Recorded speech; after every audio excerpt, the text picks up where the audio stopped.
अस्सलाम वालेकुम दोस्तों, मैं हूं जुल्किफ़ल खान और आप देख रहे हैं बिन अकबर ट्रैवल्स का यूट्यूब चैनल। बहुत दिनों से एक ही सवाल और एक ही बात बार-बार बहस हो रही है कि दुबई का विज़िट वीज़ा और दुबई का वर्क परमिट पाकिस्तानियों के लिए कब खुलेगा? आप हमें कोई डेट बताएँ, कोई तरीक़ाकार बताएँ कि हम यूएई जा सकें और यूएई में वर्क परमिट ले सकें पाकिस्तान से। तो आज की वीडियो में आपको 3 तरीके बता दूँगा। इससे पहले वाली वीडियो में मैंने 2 तरीके बताए थे, एक तरीका और ऐड हो चुका है कि इस वक़्त भी नवंबर-दिसंबर में जब तक पाकिस्तान के ऊपर वीज़ा की रिस्ट्रिक्शंस हैं, तब तक आप किस तरीके से यूएई में आ सकते हैं, अगर आपका आना यूएई में बहुत ज़रूरी है तो।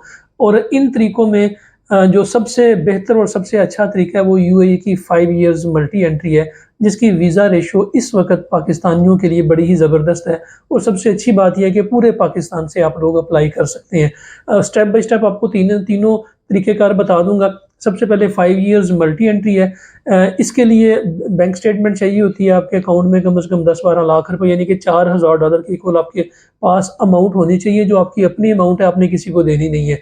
इसके अलावा 5 इयर्स मल्टी एंट्री के अंदर आपको सिक्योरिटी डिपॉज़िट देना पड़ता है यूएई गवर्नमेंट को, क्योंकि आप 5 साल का वीज़ा ले रहे हैं और मल्टी एंट्री ले रहे हैं, तो 5 साल के लिए वो आपकी सिक्योरिटी अपने पास रखते हैं कि अगर 5 साल में आप यूएई में रह के कोई वायलेशन करते हैं, कोई लॉ एंड ऑर्डर की सिचुएशन पैदा करते हैं, तो वहाँ से उसको डिडक्ट कर लेते हैं।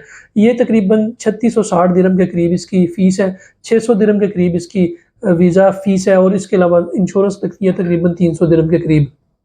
ये इसके ऊपर टोटल खर्चा आता है और ये जो सिक्योरिटी डिपॉज़िट होता है, ये आपको वापस मिल जाता है अगर आप यूएई में आके विज़िट से वर्क में कन्वर्ट कर लेते हैं या फिर अपना वीज़ा कैंसल करवा देते हैं।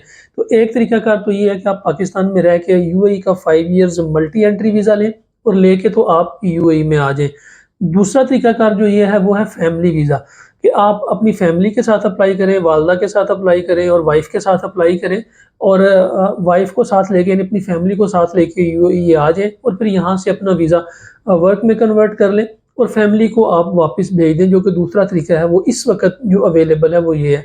तीसरा तरीका है वो इमिग्रेशन का वीज़ा है। कुछ कंपनीज़ ऐसी हैं जो मल्टीनेशनल हैं, जो डायरेक्ट इमिग्रेशन का वीज़ा देती हैं, जैसे कि ट्रांसगार्ड है, जैसे कि एतिसलात है, जैसे कि ट्रांसगार्ड है, जैसे कि दमाक है, डू है। ये बहुत बड़ी-बड़ी कंपनीज़ हैं जो कि हायरिंग करती हैं। इनका वीज़ा मिनिस्ट्री ऑफ लेबर से नहीं गुज़रता, इनको मोल लेटर की ज़रूरत नहीं पड़ती, मोहरे की ज़रूरत नहीं है इनको, ये डायरेक्ट इमिग्रेशन का वीज़ा दे रही है और इनकी हायरिंग पाकिस्तान से हो रही है। फ़िलहाल बाइक राइडर्स की हायरिंग हो रही है और सिक्योरिटी गार्ड्स की हो रही है। तीसरा तरीका ये है कि आप ऐसी कंपनीज़, मल्टीनेशनल कंपनीज़, बड़ी कंपनीज़ जिनको मोहरे की ज़रूरत नहीं पड़ती, वो डायरेक्ट इमिग्रेशन का वीज़ा देती हैं, उनका आप वर्क परमिट लेके पाकिस्तान से यूएई में आ सकते हैं। ये 3 तरीके हैं इस वक़्त, जो कि आपको इन शॉर्ट जल्दी-जल्दी बता रहा हूँ, ताकि आप लोग अगर अप्लाई करना चाह रहे हैं, तो अब पाकिस्तान से अगर आपका यूएई में आना बहुत ज़रूरी है, क्योंकि ऐसे बहुत से लोग हैं जिनका यूएई में आना बड़ा ज़रूरी है। वो यहाँ पे कंसल्टेंसी देते हैं या यहाँ पे उन्होंने कोई प्रॉपर्टी खरीदी हुई है या फिर यहाँ पे उनके बैंक अकाउंट्स हैं, उनको मैनेज नहीं हो रहे, या यहाँ पे उनके कोई एसेट्स हैं, कोई गाड़ी है, कोई क्रेन वगैरह है, जो उन्होंने लेके रखी हुई है और पाकिस्तान गए वीज़ा कैंसल करवा के, लेकिन नया वीज़ा लेना था तो अब यहाँ पे यूएई में नहीं आ सके, तो उनके लिए ये तरीकाकार अभी इस वक़्त अवेलेबल है।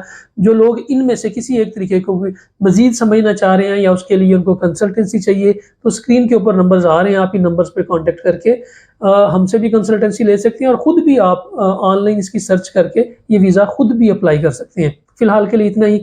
अपना और अपने साथ रहने वालों का ख़ास ख्याल रखिएगा, अपने चैनल का भी। मुझे दें इजाज़त। अल्लाह हाफ़िज़।